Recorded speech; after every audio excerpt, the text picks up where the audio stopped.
চট্টগ্রামে জাতীয় নাগরিক পার্টি এনসিপির আলোচনা সভায় সরকারের বিরুদ্ধে পাহাড়ের প্রতিনিধিত্ব উপেক্ষার অভিযোগ তুলেছেন দলের আহ্বায়ক ও বিরোধী দলীয় চিফ হুইপ মোহাম্মদ নাহিদ ইসলাম।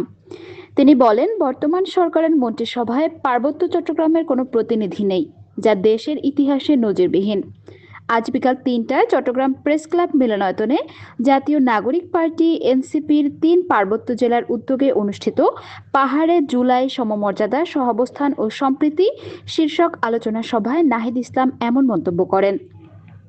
তিনি আরও বলেন, একটা সরকার 2/3 মেজরিটি নিয়ে ক্ষমতায় এসেছেন, অথচ পার্বত্য চট্টগ্রাম মন্ত্রণালয়ে পার্বত্য চট্টগ্রামের কোনো প্রতিনিধি নেই। দীপেন দেওয়ানকে সরিয়ে দেওয়া হয়েছে।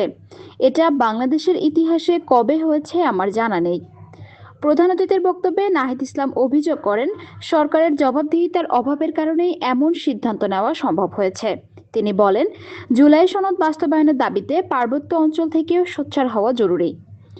আলোচনা সভায় বক্তব্য দেন এনসিপির রাজনৈতিক পরিষদের সদস্য সরওয়ার তুষার, আলী আহসান জুনায়েদ, চট্টগ্রাম বিভাগীয় সাংগঠনিক সম্পাদক এস.এম. সোজা উদ্দিন সহ পার্বত্য জনগোষ্ঠীর প্রতিনিধিরা।